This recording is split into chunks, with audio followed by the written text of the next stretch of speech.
good morning and welcome to Joy News at 6.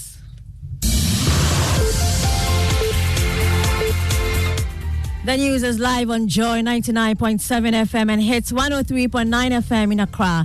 In Kumasi, we are on Love 99.5 FM and over 30 affiliates across Ghana's 16 regions, including Klenam Radio, Bator, Gaskiar FM, Techiman, and Radio Wawa. Get radio, TV, and online content on the MyJoyOnline.com interactive app for Android and iOS devices. Coming up, brace yourself for power outages in parts of the country.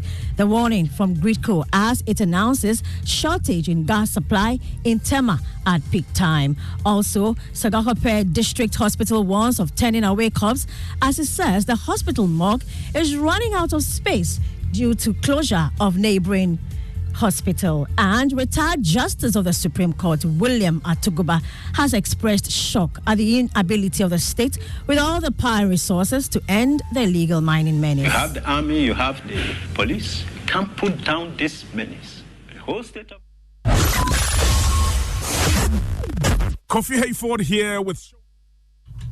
Also in this bulletin, organizers of Adum Praise promises patrons a heaven on earth experience with a choir's edition on Sunday. Adum Praise 2023, we've tagged it the choirs edition. It's the first time we are bringing together about 11 choirs under one roof to be part of a musical concert or a gospel music. What do you have for business, Darrell? Ghana Investment Promotion Center insists current economic challenges have not impacted on attraction of capital investment, insisting there has rather been a sudden uptake over the past months. We hear from the CEO, Yofi Guan, that's on the Joy Business Report. Darrell will join us with those details.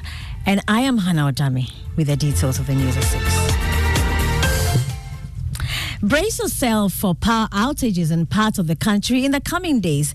That's the warning from GRIDCo. In a statement released on the 26th of October 2023, the company said the power outages were as a result of a shortage in gas supply at Tema at peak time. Joy News editor Fred Smith joins us with details of that statement. What's the supply gap, Fred? Well, GRIDCo in this statement is saying that the supply gap is 550 megawatts at peak time for yesterday. It could vary for tomorrow and other days ahead, but the normal supply is around 3,000 megawatts, and so we could have more or less for tomorrow. Thank you very much, Fred Smith. Moving on, the Sagahope District Hospital has warned it may turn away dead bodies brought in from other health facilities as it struggles to accommodate increasing numbers. The situation, according to hospital management, is as a result of closure of the Richard Novotny Catholic Hospital and morgue, which has also been submerged in flood. Already, the district hospital is struggling to deal with increasing pressure on its outpatient department. Speaking to Joy News, administrator of the hospital, Samuel Tekpo, said they may be forced to turn corpses from the other facilities because their morgue is running out of space. Earlier, Richard Novotny Catholic Hospital has been empty as we speak now. We made room and accommodated some of the corpses. Then they also send the remaining ones that they have there to sister facilities that are having mortuary facility. Our mortuary as it stands now is almost full. We just have room for 10 cases that we may be having. Let's move on. Retired Justice of the Supreme Court, William Atuguba, has expressed shock at the inability of the state with all the power resources to end the illegal mining menace devastating the country's water bodies and environment. Although President Akufo-Addo put his presidency on the line to end the menace, the destruction of water bodies and the country's forest reserves in search of gold continues in many parts of the country. In an interview with Raymond Akwa on Upfront, the respected legal luminary expressed concern about the devastating effects of illegal mining. That's a big worry to me, because what does it mean? That the whole Ghanaian state is unable to eradicate this menace. It hasn't got the capacity.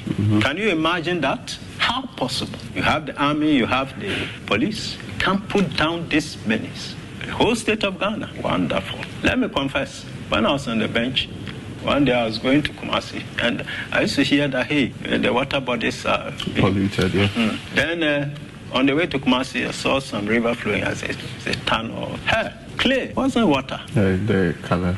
Yeah, clay. Hey. He also revealed all attempts to get his colleagues on the bench to help deal with the matter failed. So when I came, I started telling my colleagues one time, I said, look, normally judges don't act on their own, but we shouldn't sit down and see the country dying like this. Let us summon the people who should have put down this menace, order them to do it. Well, I didn't get support, but I understand that I was going too far. But because, see, look, the common law is the handiwork of the judges, and it is not static. It is fine-tuned to redress societal challenges and evils. It's a judge-made law. You heard the Justice William Atuguba. Delegates of Lejokuku are on the edge of their seats anxiously anticipating the forthcoming November Delegates Conference of the MPP. In today's Fear Delegate series, we introduce you to Stephen, a dedicated delegate from the constituency, who will explore his views and experiences as he prepares to cast his crucial vote at the upcoming conference. I'm aspiring to be a politician one day. I had that kind of feeling and love for politics. Stephen Kwabena Ayensu is one of a few delegates in the Lejokuku constituency. In 2023, he concluded his national service program after earning his degree from the University of Education, Winneba. He is eagerly looking forward to the November 4 NPP Delegates Conference. So I'm looking at the showdown to the opponent, which is the NDC. I'm not looking at the showdown internally. Following the Super Delegates Conference, numerous developments have unfolded. As a student of politics, I didn't see it at the news. I didn't expect that to come. When you look at the kind of campaign Alan was doing, he was not focused on the delegates. Even within the delegate, they were even saying that he is not even ready to lead. Top of his list of expectations is a candidate that will create opportunities for party folks. More importantly, can deliver a powerful blow to the NDC in the 2024 elections. I would look at a candidate who will prioritize the party and make sure we are going to win power. We are going to look at your loyalty, your service to the party. For the presidential, I can tell boldly that Dr. Mahmoud Bawumia. Will money change your mind or help you make a decision at all? No. Interior Minister Ambrose Derry says the police service under the Akufo-Addo administration has been transformed into a more professional outfit which is suited for a multi-party democracy. Mr. Derry was speaking at the inauguration of a divisional police headquarters at Ejirua, built in response to the recommendations of a ministerial committee tasked to investigate the 2021 unrest in Ejirua, which led to the death of 3 people. Ghana Police Service under Nana Addo Akufo-Addo, through the transformational agenda and its current leadership, has become more professional and fit for purpose as a police service in a multi-party democracy that we enjoy in Ghana.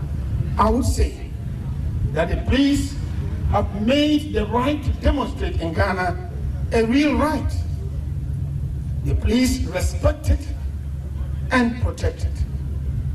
In the first place, the police protect demonstrators to make sure that they demonstrate in peace and safety. Interior Minister Ambrose Derry there. All is safe. That's the assurance from the Funeral Planning Committee of the late Ga Manye Na Dede Omreku III after the court set aside the injunction secured by aggrieved family members. The family of the late Queen said they had been marginalized in the process leading to the burial and therefore went to court seeking to halt the process until they were reinstated. President of the Ga Adangbe Council, a member of the Planning Committee for the upcoming funeral, Ni Ayikwe Otu, says the funeral will proceed peacefully. What is that? You were the first person to have gone for the order, asking whether he felt that the amount of money that has been spent and the work that has been done, should all this go to waste? For those of us who would have to attend, it raises concerns about our safety amongst others. Are you able to assure? Look, we have 200 policemen here, guarding everything that is going on in the palace here since yesterday. roadblocks. The Asapwatame and Asapwanyame. Already the streets, we are displaying our culture here. Okay. There's nothing happening. Look, if I were you, I would advise them to rush quickly and come enjoy us. You heard the Ni Ayikwe Otu. He is president of the Adangbe Council, a member of the Central Planning Committee for the upcoming funeral of the late Queen Mother of the Ga State. And with just 3 days to this year's Adum Praise, organizers are promising patrons a heaven on earth experience with the 14th edition of the concert dubbed the Choirs Edition. 11 choral groups will lead patrons in praise to God on Sunday, the 29th of October at the Perez Chapel, Jowlu. The following report gives you more on what to expect on Sunday. Last year, sensational gospel musician Travis Green, who was the headline artist for Adum Praise, thrilled patrons with amazing performances. This year promises to be spectacular as organizers prepare to give patrons an evening to remember. Programs manager for Adum FM, Joshua Tigo, explains why you cannot miss this year's edition of Adum Praise. If you have been to any church in Ghana or any very well organized church in Ghana and you have experienced what the singing of choirs can do to your soul, that is just one choir. If you have the opportunity to experience the same thing about 11 times more, your guess is as good as mine. And that was Joshua Tigo. He is programs manager at Adum, ending that report. Well, tickets are on sale at the front desk of Joy FM, so please come by to get one. With that, we end the news at 6 with me, Hannah Odame. You can